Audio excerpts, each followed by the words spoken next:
ఈరోజు మనమొక చాలా ఆసక్తికరమైన ప్రయాణం చేయబోతున్నాం.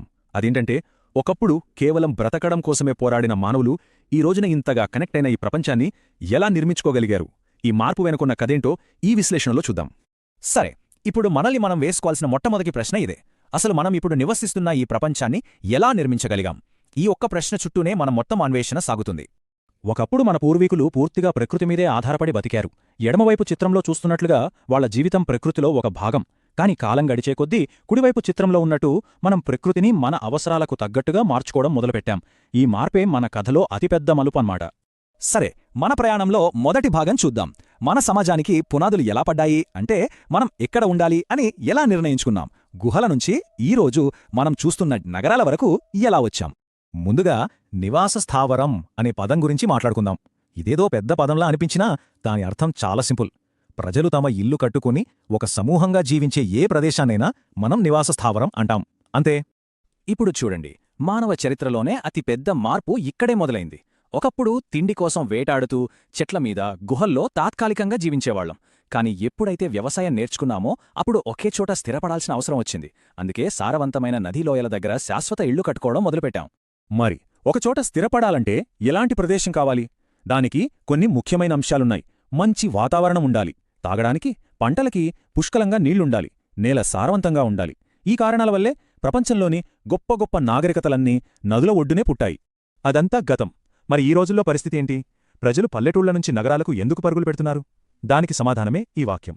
మంచి ఉద్యోగం, పిల్లలకు మంచి చదువు, మెరుగైన వైద్యం, ఇలాంటి సౌకర్యాలే ఇప్పుడు నగరాలను ఆకర్షణీయంగా మారుస్తున్నాయి. ఈ నివాస స్థావరాల్లో కూడా రకాలుంటాయి. ఎడమవైపు చూస్తే ఇళ్లన్నీ దగ్గరగా ఉన్నాయి కదూ. వీటిని సాంద్రీకృత నివాసాలు అంటారు. ఇవి ఎక్కువగా మైదాన ప్రాంతాల్లో కనిపిస్తాయి. అదే కుడివైపు చూడండి, ఇళ్లు దూరదూరంగా ఉన్నాయి. కొండ ప్రాంతాల్లో, దట్టమైన అడవుల్లో ఇలాంటి విస్తరించిన నివాసాలు ఎక్కువగా ఉంటాయి. మనుషులు తమ పర్యావరణానికి ఎంత అద్భుతంగా అలవాటు పడతారో చెప్పడానికి ఇదొక చక్కటి ఉదాహరణ. ఎడతెరిపి లేకుండా వర్షాలు పడే ప్రాంతాల్లో వరదల నుంచి ఇళ్లను కాపాడుకోవడానికి ఇలా కర్రల మీద ఎత్తుగా కట్టుకుంటారు. ఎంత తెలివైన ఆలోచన కదా! దీనికి పూర్తి భిన్నమైన వాతావరణం చూద్దాం. ఆర్క్టిక్ లాంటి మంచు ప్రాంతాల్లో అక్కడి ప్రజలు చుట్టూ ఉన్న మంచుతోనే ఇగ్లూలు అనే ఇళ్లను కట్టుకుంటారు. బయట చలి ఎంత తీవ్రంగా ఉన్నా ఈ ఇగ్లూల లోపల వెచ్చగా ఉంటుంది. అంటే ఎలాంటి పరిస్థితులనైనా ఎదుర్కోవడానికి మన దగ్గర ఎప్పుడూ ఒక ఉపాయం ఉంటుందన్నమాట. సరే, ఎక్కడ నివసించాలో నిర్ణయించుకున్నాం, ఇల్లు కట్టుకున్నాం. మరి తర్వాతేంటి? తర్వాతి పెద్ద ముందడుగు రవాణా. అంటే ఒకచోట నుంచి ఇంకోచోటికి వెళ్లడమెలా, వస్తువులను చేరవేయడమెలా? రవాణా ప్రయాణం నిజంగా అద్భుతమైనది. మొదట్లో మనుషులు జంతువులే బరువులు మోసేవి. ఆ తర్వాత చక్రం కనిపెట్టడం ఒక విప్లవాన్ని సృష్టించింది. దానికి ఆవిరి యంత్రం తోడవడంతో ప్రయాణం వేగం పుంజుకుంది. ఇక ఇప్పుడు చూస్తే మనది ఒక ఆధునిక గ్లోబల్ నెట్వర్క్. మన ఆధునిక రవాణా వ్యవస్థ మొత్తం ఈ 4 స్తంభాల మీద ఆధారపడి ఉంది. అవే రోడ్లు, రైళ్లు, జలమార్గాలు అంటే పడవలు, షిప్లు, మరియు వాయుమార్గాలు అంటే విమానాలు. ప్రతిదానికి దాని ప్రత్యేకత దానికుంది. ఆధునిక ఇంజనీరింగ్ ఎంత గొప్పదో చెప్పడానికి ఇది ఒక ఉదాహరణ. ఎడారులైనా, అడవులైనా, చివరికి ప్రపంచంలోనే అత్యంత ఎత్తైన హిమాలయ పర్వతాల్లా కూడా మనం రోడ్లు నిర్మించగలిగాం. మనాలి లేహ్ హైవే అటువంటి ఒక అద్భుతమే. ఇక రైల్వేల విషయానికొస్తే వాటి నెట్వర్క్ ఎంత పెద్దదో ఊహించడం కూడా కష్టం. ఉదాహరణకు ఈ ట్రాన్స్ సైబీరియన్ రైల్వేని చూడండి. ఇది రష్యాలోని ఒక మూల నుంచి పసిఫిక్ మహాసముద్రం తీరం వరకు వెళ్తుంది. ప్రపంచంలోనే ఇది అత్యంత పొడవైన రైలు మార్గం. ఈ నెంబర్ చూడండి, 6 నుంచి 8 గంటలు. ఇదేంటి అని ఆలోచిస్తున్నారా? ఒకప్పుడు సముద్ర మార్గంలో ఇండియా నుంచి యూరప్ వెళ్లాలంటే నెలలు పట్టేది. కానీ విమానాలొచ్చిన తర్వాత అదే ప్రయాణాన్ని ఇప్పుడు మనం కేవలం 6 నుంచి 8 గంటల్లో పూర్తి చేయగలుగుతున్నాం. ఇది సమయాన్ని, శక్తిని ఎంతగా ఆదా చేస్తుందో కదా! ఓకే, మనం ఎక్కడుండాలో నేర్చుకున్నాం, ఎలా ప్రయాణించాలో కూడా చూశాం. ఇప్పుడు మన కథలో చివరి, ఇంకా చెప్పాలంటే అత్యంత ముఖ్యమైన భాగానికి వచ్చాం. అదే సమాచార విప్లవం. మన ఆలోచనలను ఒకరితో ఒకరు పంచుకోవడం ఎలా వేగవంతమైంది? కమ్యూనికేషన్ అంటే భావప్రసారం. ఇది మనం రోజు చేసే పనే. మన ఆలోచనలని, మన ఫీలింగ్స్ని, మనకు కావలసిన సమాచారాన్ని ఇతరులకు చేరవేయడమే కమ్యూనికేషన్.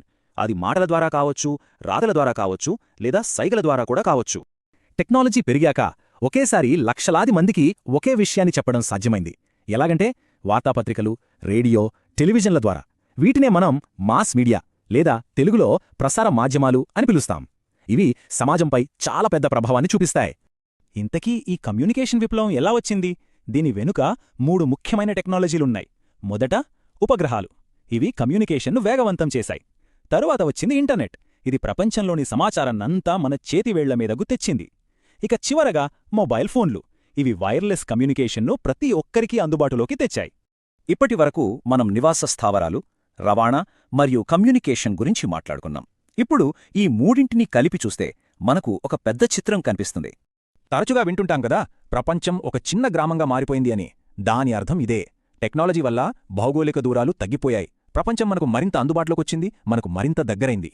సో చివరిగా మనం గ్రహించాల్సిన విషయమేంటంటే, స్థిర నివాసాలు ఏర్పాటు చేసుకోవడం ద్వారా, వేగవంతమైన రవాణా వ్యవస్థలను నిర్మించుకోవడం ద్వారా, ఇంకా తక్షణ కమ్యూనికేషన్ సాధించడం ద్వారా మనం మానవాళి మొత్తాన్ని ఒకే గొడుగు కిందకు తెచ్చాం. ఒక పెద్ద గ్లోబల్ సమాజాన్ని సృష్టించాం.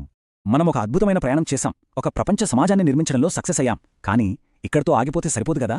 ఇప్పుడు మనం ఆలోచించాల్సిన ప్రశ్న ఒక్కటే. ఇంతగా అనుసంధానమైన ఈ ప్రపంచంలో మన తర్వాతి లక్ష్యం ఏంటి? మనం కలిసికట్టుగా ఏం నిర్మించాలి?